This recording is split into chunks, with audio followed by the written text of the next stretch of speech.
Well, hello, everybody. Welcome back to another episode of Legacy Leaders. I am Scott McMeans. Today, joined with Karl Kleinert from Leapfrog Services. He's got a number of different things to talk about. But before we get into all that, I want him to introduce himself and tell us a story, what he does so well, and why is it people love working with him. So, Karl, tell us a little bit about you and your story. The microphone and camera are yours. Thanks, Scott. I appreciate it, and I'm happy to be here. And I'm thinking a lot about family life these days, having just dropped off three kids at college, and at work, it kind of reminds me of home. They let me pretend to be in charge. So I'm technically the president and chief operating officer of Leapfrog Services, but I really feel like I work for our 75 employees, and we're a 25-year-old company. We are, I'll call us, we're a cyber risk, we're a AI readiness enablement, and we're an IT managed services company. So we're kind of a fairly broad representation, of services that we provide, to our clients. And we really grew up as a managed services company, so we're really good at the fundamentals, but we've gotten into, like many companies, the emerging technologies over the year. The latest is AI, but we're big into cyber risk and cybersecurity as well. So we're trying to make sure that while being fundamentally sound, we're able to really help companies leverage technology in a way that supports growth, innovation, differentiation. So we like to think of kind of how do we combine those two things, real sound fundamentals in terms of IT operations with, bringing innovation to help them, succeed and be competitive and grow their business. So we try to blend all that together. Okay, a lot of good stuff here. One thing I want people to pay attention to, 25-year-old organization, been around a while, and you've seen the good, the bad, the ugly of all the technology changes that have come across in the last Sure. 25 years, right? At the cornerstone of what I'm hearing, right, you have cyber risk, you have AI integration, you have IT management. All of that is surrounding the idea of service to the customers. And if I tap into what you said earlier, you do your best to pretend to be in charge, right? But you have 75 employees that you work for and you serve. But because of the way you are a servant leader and you take care of your team, the team has the capability of going about and taking care of the customers, which in turn take care of the business, which in turn takes care of you. And this constant circle goes around, right? So I look Yeah, at it that's absolutely true. right? It's a different perspective because Mhm. as an entrepreneur or a business person, we try to be at the head of our business and we try to take care of our customers, take care of our teammates, take care of the business itself. And we're always caught in the middle of these three different angles we're trying to take. But if you empower your team to do the right thing and you take care and serve your team, they'll take care of your customers. And ultimately, the customers take care of your business. And now you've got this really nice circle of the business takes care of the owner takes care of the team takes care of the customers take care of the business. And it just keeps going, right? So over the years, Karl, how do you find it in a way that you can be a servant leader and take care of your team without sacrificing the other two? How is it that you've done that? Yeah, you know, by the way, I get it wrong a lot, so I think a lot of times it's, how do you get out of your own way as a leader so that you can get things out of their way? And what I like to think of, or what I try to be really conscious of, is I feel like I'm at my best when I'm asking good questions, not when I'm necessarily giving a lot of direction, right? So Okay. it's real easy to look at a problem and say, okay, do this, do that, do this, ready, break. It's not, running a play in a football game. You know, you do your best, you enable people when you ask them the questions that lead them to the answers. I like And that. so I fall in the same trap of, I'm sure that many leaders do, which is do this, solve the problem for them, so to speak. And again, you're not, that doesn't scale. The teams aren't learning. You're not Yeah. really doing them any favors if you solve problems that way. And by the way, I'm not, I've got technical credibility, but I'm not, these guys are way smarter than me on the real problems that we're facing. And that's why you hire people like that. So I'm in many cases not the best person to answer the questions anyway. So there's always a bit of a struggle there. It's always trying to keep it in balance. You want to provide some guidance. You want to, in some cases you have to impose your will or set the direction, but you're really not there to solve the problem. You're really there to provide the framework and enable the problem solving. So that's Yeah, how I try to approach it. I love the idea of it. I mean, giving somebody guidance is setting up the guardrails, setting up the rules of engagement, letting them know what they're capable of doing and what you want them to do. That's very different than just dictating to them what you want them to do. Right. So I always go back to the 4 A's, right? If you give somebody the authority, the accountability, the autonomy, and the opportunity to do things, they'll unbelievably prove you right, Yep. right? Because if you give somebody, and the other A is appreciation, right? So if you give the autonomy, the authority, and the accountability to get things done, all they want to do is prove you right. Like, thank you for the Mhm. opportunity. I am going to do this the right way. Sure. And if you allow the excuses of, well, I didn't make the decision, somebody else did, or if you allow somebody to be a little testy with the waters and say, well, we didn't, this person didn't do their job, I did mine, they didn't do theirs. If it's always somebody's excuse, it's never a coachable moment, right? You can't have accountability if Yeah. nobody wants to take it. Right. So, Sure.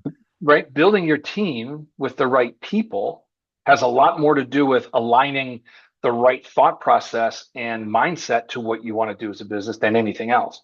So attitude has a lot more to do with it than skill set. That's just my opinion. I'd like to hear your thought on it. I'd say that's really true. Like, think about how I try to hire. We're in an industry where certifications are very valuable. They're valuable to people in terms of a proxy for skill and experience. They're valuable to firms in terms of their vendor relationships. There's real money to be made based on certifications. You get additional MDF, you might get better pricing and discounts, right? So certifications loom large, in our space. But really, you should be hiring for aptitude, right? And I've always found, or not always, but often find that if I've hired for certifications, that runway only takes you so far. So it Mhm. can be an important ingredient, it can be an important part of the process. But if you overweight the certification, you're probably missing, the boat, and you might not have the right long-term hire. So if you're hiring for, aptitude, you can be confident that the certifications will come, that the skill is there, that the experience is there. And at the end of the day, we care more about solving the problem, giving the customer the right Mhm. experience, and having a cert, may or may not be indicative of your ability to do that. So I think there's a strong parallel to what you're saying in terms of how you hire people. Well, you kind of pinned it down pretty well. It's, attitude versus aptitude, that old story. I had a conversation earlier today with somebody, and I think this is relevant. There used to be the idea of you need to get the right people on the bus. Then it turned into you need to get the right people that are on the bus in the right seats. And Mm, now it's gotten to a world where you have to have the right person on the bus in the right seat, doing the right job based on what they like to do, what they're good at doing, and how they contribute. So this cascade has come about in the last, I don't know, 10, 15 years where, yeah, we want the right people on a bus, but now we're starting to fine tune who is going to be sitting on the bus in what seat. And on top of that, what are we going to have them doing when they're in that seat? Because there's plenty of people that are really good at certain things, but they don't like doing it. And if you have somebody that's really good and they don't like doing it, how long are they going to do it for you? And then the other side of it is, what if somebody really, really likes doing something and they're not very good at it? So you got to right. find, you mean, you got to Sure. find, I get the right seat piece, but I'm trying to get it in such a way that people understand there's more to it than that. There's motivation, there's alignment, there's a reason behind what we do. And I would imagine being a service oriented business with 75 employees taking care of how many different clientele, you're not fine tuned on one thing that you do well. You're fine tuned on how well you treat people in the act of service. So they want to keep doing business with you. Talk to me about a little bit about that. Like, how does that come about as far as your service levels, right?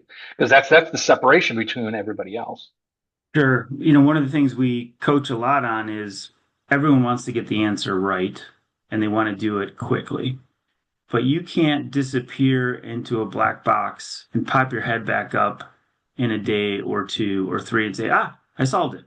Right? That does not provide the customer experience that's required. Right. So in many cases, we lose, you lose sight of what the real objective is. And it's, okay, what are you doing to minimize the disruption?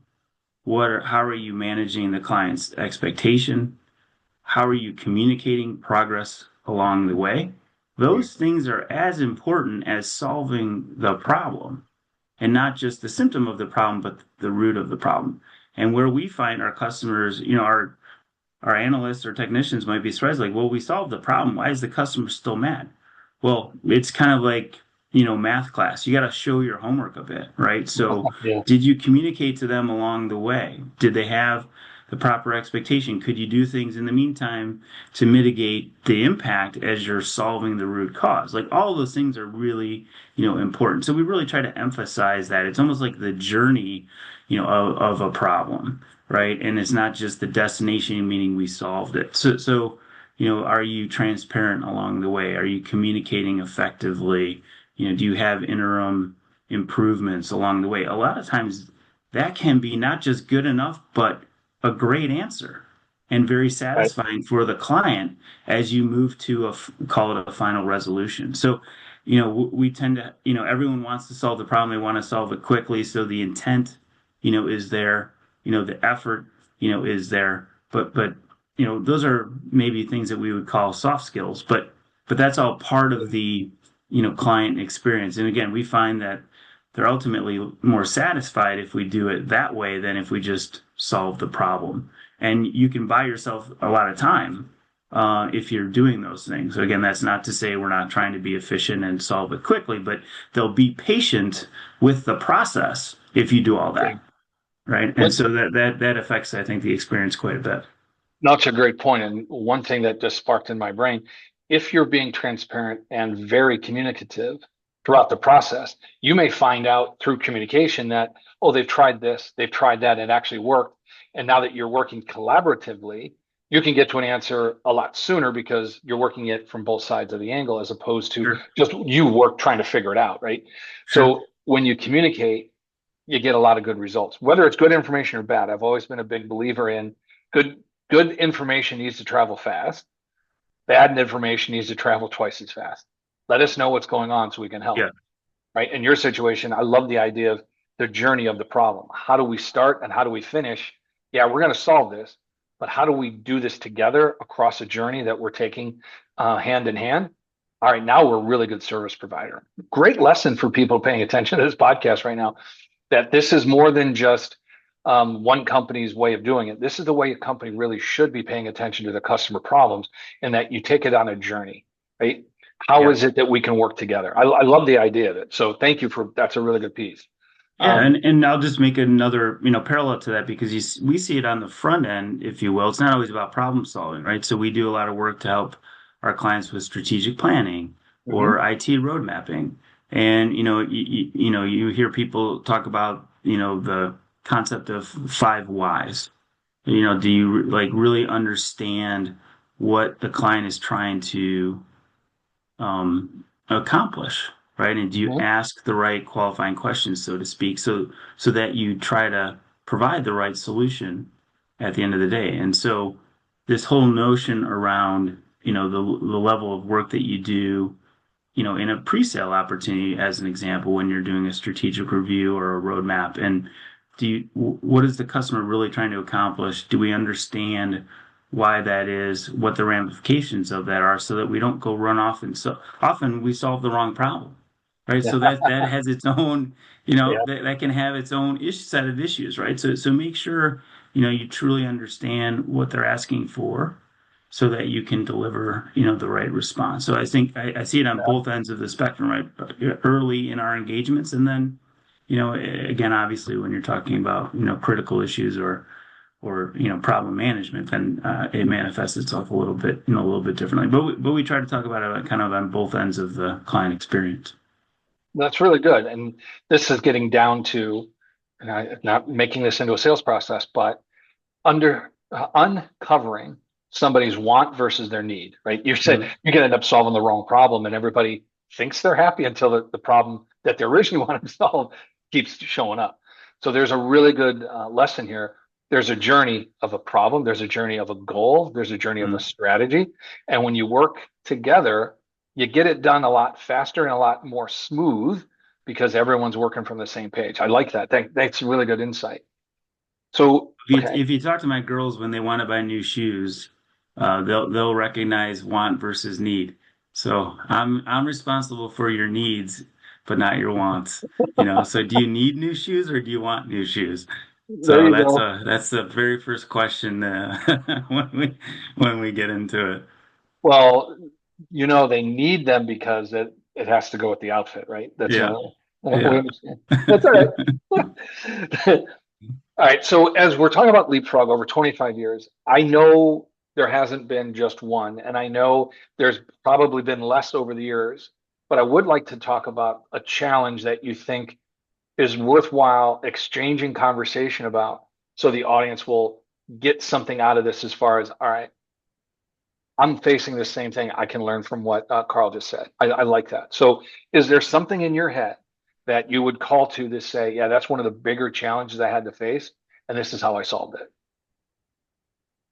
Yeah, that's a great question. I'm thinking, from a career perspective, what's a good example? But honestly, I have one that we're kind of living through right now, which is AI. And everyone's Yeah. kind of Okay. wrestling the same thing. And I don't want to pretend that we've, figured it all out. But a couple things kind of jump to mind. Number one, I'd say, Scott, half our clients are coming to us saying AI, like they're really defensive about it. They're afraid of it. The questions they're asking are, how do I not get run over by it? How do I contain Mm, it? How do I stop it? So think of that as like a real defensive posture. The other half are saying, man, we want to lean in. Show me how I can unlock it. Show me how, I can leverage it to be more competitive or save costs or drive revenue or whatever. So it's really yeah. interesting. Just like there couldn't be two different like approaches to it. It's really kind of fascinating, as clients are trying to like sort it all out. And I read an interesting report that I think it was published by MIT recently,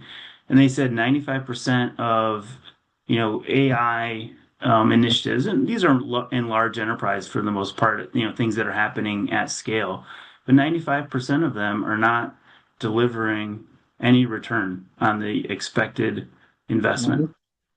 So most of them are focused on rapid revenue acceleration, so sales and marketing, and less focused on kind of think of it as operations or back office automation. So some of it could be, where they're trying to leverage, Yeah. AI. But the fact that, for all its promise, it's not delivering, to expectations for most businesses, right now. And why is that? Is it the tool? No, not really. It's Mhm. really more about, it's more about culture, it's more about integrations, and things like that. So, why are these things failing?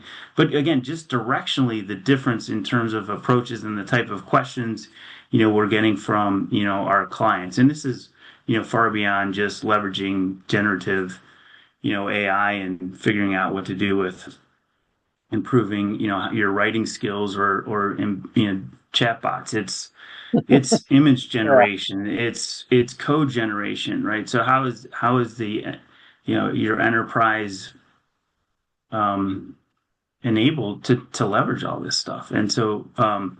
we're trying to approach it. And back to your question about like how you solve it, right? So we're trying to approach it, say, are you ready for it, right? So do you have the appropriate governance in place as an organization? Is your data, classified in a way that can be used and but protected at the same time? So what do you have? Kind of again, it's like the old, house analogy. Do you have the right foundation to turn it on? Because once you turn on AI, there's a bit of a Pandora's box element to it, right? You got to make sure you understand where it's going. It touches kind of everything, right? So you think about your risks and your exposures, or we talk about cybersecurity and cyber risk all the time. Like, what are you turning on, and what are you exposing potentially to the world or these large language models when you're leveraging AI? And do you have, again, the right kind of protocols in place, and do you have the right data governance around all of that stuff? So it can be hard to Well, contain that, when you kind of flip the switch and turn the lights on. So are you prepared? Do you have everything that you need um, to really take advantage of what AI in all its forms has to offer you? it's a very good setup for how AI should be used moving forward. I think that was excellent. Thank you. And one thing I want to just tie back to is the idea of the journey, right? The journey of the Mhm. problem, the strategy, the goal. So what is the journey that somebody's going to take with AI? And are they going to be defensive or are they going to be leaning into it? And what do they want as the result? And this is where I think Leapfrog has kind of got an advantage because the way you've operated for so long, you understand asking the right questions up front to get an understanding of where we're going.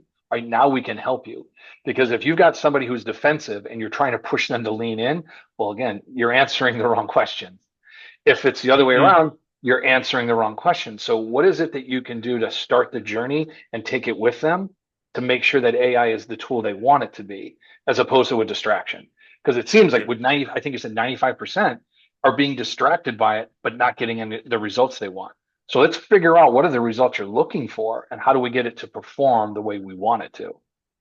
That make Yeah, sense? and I would, and the sample size is relatively small, but I'll give you a good example of the the challenge with being defensive about it.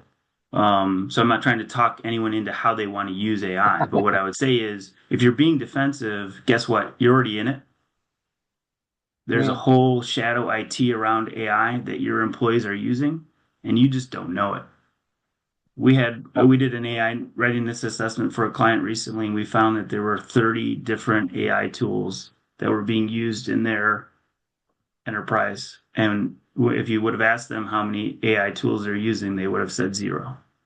So people wow. are leveraging these things in sometimes in informal ways. And again, that's where data governance, gets into play. It's like, okay, well, if I'm just plugging in a little bit, a couple of pieces of data, it's not linked to a system, but I'm just running some scenarios on a public, you know, um, AI site, but I'm using company information. Like you still have a data, leakage problem there, even though it's not Yeah. directly connected to your system, right? So if people are doing these things, in an informal way, it can be just as devastating and dangerous as if they were directly connected to, some sort of system or information source within your company. So I would just argue you probably have more AI than you realize, in your environment, and so it's here and you're in it. Well, you made comment of how prepared are you to utilize AI? And I think the first step along those lines is, all right, how much of the AI being used in your organization are you aware of? Hmm. So I want to make sure I understand you have an AI readiness tool, an assessment that you can give clients so they understand where they sit with it. Is that accurate? Yeah, we have Okay. it's more a process than a tool specifically, so it does leverage some, software and some technologies, but it's really like it's a stoplight, in certain Yeah. areas around, that AI, are you red, green, or yellow in terms of your ability to leverage it. And so we just look at different, parts of your process and your systems and your policies. So we try to look at it fairly holistically in terms of how you're organized, and then just tell you again, kind of through a stoplight assessment, whether you're good to go, or if you got something you need to work on, or if you're close. And then you can feel confident about going out and leveraging whatever variety of, AI tools you want to use, whether it's for code generation, image generation, or you're just using, large language models. Okay. So yeah, the wide variety of tooling or assessment or interest or help or anything you want to say with AI, it's vast.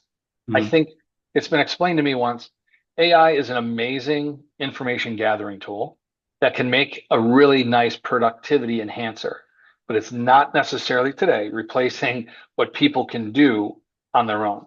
But if you use it effectively, you're better off because you said we're already in it. You might as well use it, but know how you're going to use it and be prepared for it. That way, you're not on the outside looking in.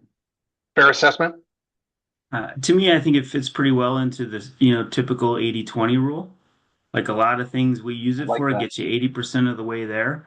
And the other 20%, you need a little bit of human intervention. You got to check the sources, that the AI is using, right? So we all know about, the hallucinations and stuff like that that are, prone to happen with some of the models. So there's a little buyer beware there, but like, so you got to have there's a human component and layer to it, but it's really powerful. I use some version of it, if not daily, certainly a couple of times a week, and it gets me, it jump starts a lot of things that you need to, that I'm trying to accomplish, and then I can just kind of, layer and edit from there. So it's a great, I think of it as an outline, for a lot of things I want to go There do. you It go. really gives me a good kind of fundamental starting place, and then I can say, okay, I want to manipulate or change this or do that, or I'm going to, add, a little flourish here and there. So it's Yeah. super powerful. So to me, it feels like one of those kind of 80/20, things today. And I'm sure it's only the rate and pace of it. We're not even smart enough to come up with use cases for AI. There's things that it can do that it will do that we haven't even imagined yet. So I have no doubt that this thing is going to continue to mature at the rate and pace that we've already been seeing. But I think even where it's at now, it's really, really powerful. Yeah. I appreciate that insight. The lessons that you think would be important for somebody to know. I want to say thank you for addressing a challenge. I don't think I've had too many people on a podcast talk about a current challenge. They're very interested in telling me how good they were at solving a problem. They weren't necessarily telling me about the one I'm dealing with now, but you have a very unique problem. So I can appreciate that. So thank you. Sure. What I want to talk about is what's a great lesson you've learned over the 25 years of Leapfrog or your level of seniority leadership? What is something that is a lesson other people should learn? And it's because you've been there, you've done that, it has some credibility. What comes to mind? Yeah, this is a little timely because I'm part of the Technology Association of Georgia, and they have a mentor program. So I've got a few new mentees, this year, and so you get a chance to talk to some real bright, upcoming, young leaders in our industry, and they're still in the midst of, their career path and their career development. And so the conversation we recently had was around, I'll call it owning, your career. You know, I thought for a long time in my career that if I just did good work or excellent work, it would get noticed and I would progress, in my career. And that Mhm. happened, to a large extent, but it doesn't always happen maybe as quickly, as you want. And so, my advice to them was own your career, right? So you need to have people, that are your mentors, formally and informally. You need help, navigating the politics of, where you work. You need Mhm. people, advocating, for you, and you have to do excellent work, right? And you have to be performing the work of the job that you want, before you get the job. So I do believe kind of in all of those things, but I would really say you got to own it. Someone's not going to drive your career, for you. So that's something that it took me a long time in my career to figure that out, and I had great guidance and great opportunities, but I didn't really kind of, truly own it in that way. And I think that's something that I would pass on to anyone that's, aspiring to progress, their Yeah, career and get into, more senior, leadership positions and take on, more responsibility with whatever type of organization they're a part of. I appreciate that's really good. Great career advice. It's not how good you do your job, it's how good people recognize you for doing a good job. And it's how many people know you are doing a good job. So it always goes back to that old thing of it's not who you know, it's who knows you. And how do you network and manage the rainfall of politics within an organization? That is a huge career piece. And I appreciate you saying it because very few people are willing to talk about it, mainly because they don't want to upset the apple cart. But when you are on the leadership side and you're trying to mentor young, career-minded people, it's time for them to pay attention to what actually works. So I appreciate you giving that information. That's good. Yeah, I try to think of it as like I call it trilateral management, right? You gotta be good at managing up, you gotta be good at managing down, And you have to be good at managing sideways, navigating with your peers, right? And that happens at any, no matter what stage you're at in your career. I think it's true, whether you're a CEO or on a board, or whether you're, an analyst just getting started. I think just thinking that way in terms of how you engage with people and different layers of management is a you know, really good characteristic and quality to have when it comes to any sort of career management. Absolutely. Absolutely. That's really good stuff. We're up against, we can't believe we've been on here for almost 30 minutes. Yeah, that Um, flew by. I told you it always does. Yeah, yeah, it was. I love this last question, so I'm going to ask it because knowing that you've got three in college, I want to send you back in a time machine and you're going to meet 18-year-old Karl. You guys end up sitting on a park bench. What's that conversation sound like? Hmm. Yeah, that's a good question. Maybe I would tell myself what I told my own daughters, which is just to, number one, I'm proud of what they've already accomplished, and they should be proud of that as well. I'm proud of who they're going to be, and I Hmm. think they really need to understand that it's not a linear journey. When you look back on everything, and we might tell stories about our, great time in college, or even over the course of your career. What do? You pick out the high points. And it looks like, if you do that over the course of 20 or 30 years, it looks like a linear progression. Well, it's not. There's a Hmm. lot of peaks, there's a lot of valleys, right? So I just challenge my kids and anyone and myself, to recognize that, overall it'll be a positive, journey, but it's not linear, right? And so you got to take, the That's good good. with the bad. Every day's not going to be a party. There's some days where you're just going to be, grinding it out, and you just have to embrace that part of the journey too. So just Yeah. trying to be balanced, about all of it, and be comfortable with discomfort. I think that's good advice just again at any age, and especially when you're, setting off and moving to a new place, or whether that's to college or just in moving in life. It's like, okay, you got to put yourself out there. Again, it's not always going to work. Everyone you meet's not going to be your new best friend. They're not all going to like you. So you got to be, get comfortable with some discomfort. So I think I Good would hope stuff. that's what I would tell my 18-year-old self. I'm not sure if he would listen, but that's what I would Well, probably tell him. I never said the That's a different story. uh, Karl, I never said the conversation was going to be a one-way street. I Yeah. said, what would the conversation sound like? Because you never know what 18-year-old stuff is going to listen to. But Yeah. Yeah. It's sound a stuff. monologue. It's probably a monologue, not a dialogue, but Yeah, yeah, yeah. Very good.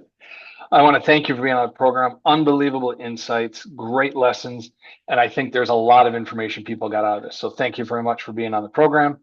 I will for see having me, everybody. Scott. I enjoyed it. It was great. I'm glad you were on the show. We'll talk to everybody on the next episode of Yeah. Thanks. Legacy Leaders.